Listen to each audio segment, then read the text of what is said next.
Hello, and today I'm going to tell you about a car that I have acquired, and the following video will show the journey back home with this particular car. It's not one that's going to feature on the channel because, besides this video, it's going to be considered a little bit irrelevant. I've moved to the dark side, as somebody's already pointed out, called David, but I haven't actually done. I needed a family car, and I've got myself one.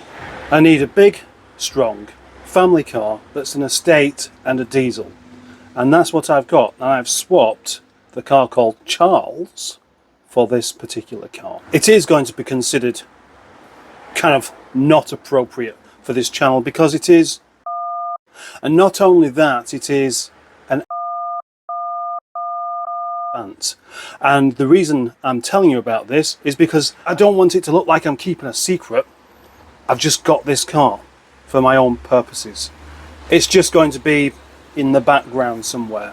It won't be featured, you won't see me cleaning it, you won't see me talking about it beyond this video. Although this channel is very much about me and my escapades in the yard and all the things I do in car reviews and all that kind of stuff, I kind of think that some people may well just be a little bit upset to see me featuring this car any more than this. So that's really why. Thank you. Watch the rest of it if you want to.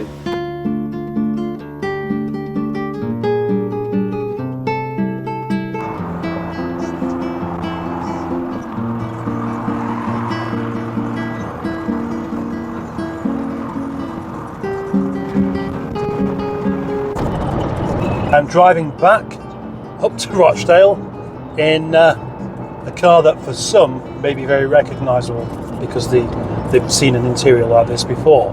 But I would imagine the majority of my viewers wouldn't really know what it actually is just yet. I will tell you soon. What we have here is a German-built car from a manufacturer that I don't like, but I do like this particular model, and that's the only reason I said yeah. And now driving, I've done 13.5 miles. It's got a few bits on the dashboard giving me information. Half a tank of diesel in it, telling me I've got a range of 375 miles. If I carry on at this speed at a steady 60 miles per hour, I guess. That's not bad. That's good going, if it's true. Features this car has: leather seats, proper carpet, electric windows. It might even have cruise control, but I'm not sure. There's quite a lot of buttons right there in front of me. It's got a nice original factory fit stereo, and it's comfortable. Hasn't got a 6-speed box, it's a 5-speed, but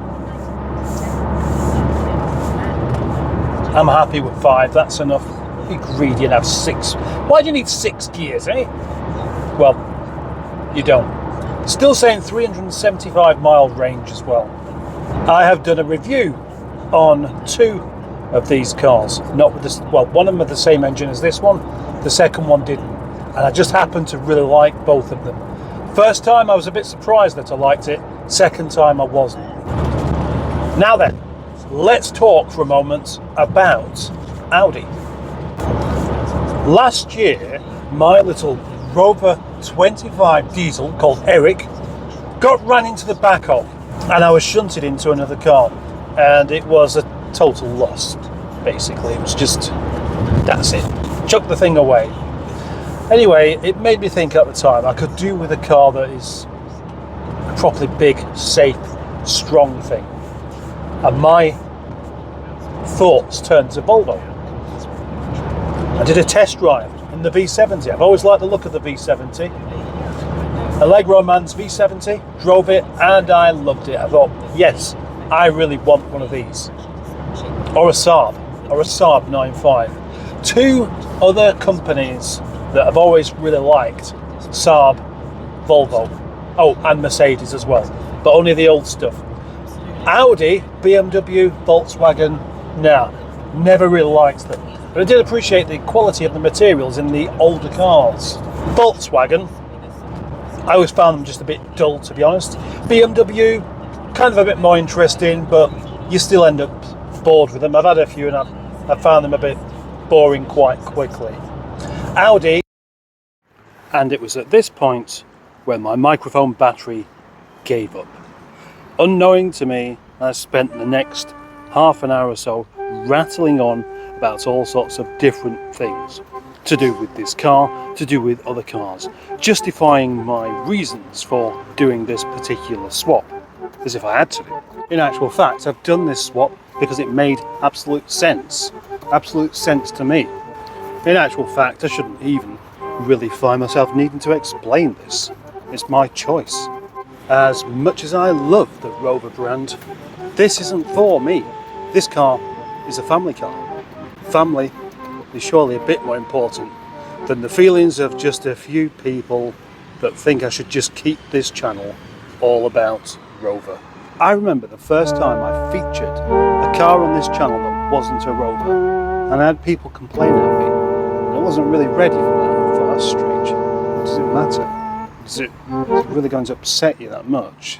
This, I was kind of prepared for it. I knew that some people would have their feathers ruffled and start telling me that I shouldn't be doing this thing, or telling me that I should just have, well, a Rover 75. But the trouble is, I've made my feelings clear on the Rover 75. As much as I like the look at it and the way they drive on the motorway, there are just too many things I can't get along with. And for a car that I have every day that just needs to be used, there are better cars. Surely it's okay for me just to enjoy a type of car and to be enthusiastic and use them and do things with them. If I have to have nothing else at all as well, that's a step too far. It's a bit like being a chef in a Chinese restaurant and then getting caught out for eating a pizza and getting a kick in the bollocks off your boss for the cheek of it. The Rover 75 is a likeable car. It's got many things I like about it. But the Volvo V70 it's just better. I'm afraid it's a better car. I love Rover because they make me smile. They're full of character. They have interesting designs. They handle great. But they do have flaws. And unfortunately, sometimes those flaws can be a little bit too much. And what's also too much are people who believe that they're just simply the best car in the world and there's nothing else to it. Okay, a bit like that. I also believe that as Brits, we let Rover down. We really did. They could have been much better, but they weren't really going in the right direction. And sometimes you've just got to admit that if you want a car to do a car's job, something like this would do it better. And that's really it. So whoever you are, don't get offended by it. Rover are a joy to drive. They're full of character. They make you smile. There's a real sense of occasion whilst driving a Rover, whereas something like this, there isn't. Nothing at all. It's quite numb, in fact. That's what Audi, BMW, Volkswagen, etc. They're all known for just being functional, and that's it. You get in, you turn the key, it starts, it takes you where you want to go.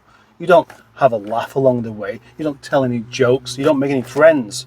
But sometimes just getting your journeys done safely is a lot more important than, well, telling a joke. The Audi's not even going to feature on this channel very often. It's going to be just in the background. It's my family car. And I've got to say, anyone that has a problem with it has a problem, not me. I'm not doing the wrong thing by having a different car to a Rover.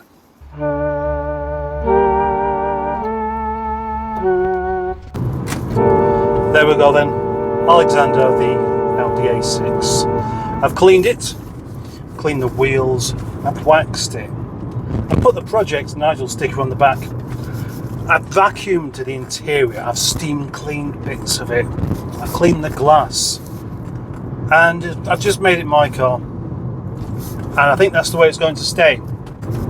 I have polished the headlamps, and that's it. It's my car. That's the way it's going to stay, I think. I don't have to talk about it, but this is my little bit of anonymity. The anonymous Audi. I like it. I like it a lot. But I don't have to tell you about it. Anyway, thank you for watching. Thank you for liking. Thank you for not pressing the like button. Thank you for subscribing. Thank you for not unsubscribing because of this car. You won't really see it again. Thank you for sharing if you have done. And thank you for being a channel member. Only 99 pence per month. Bye bye.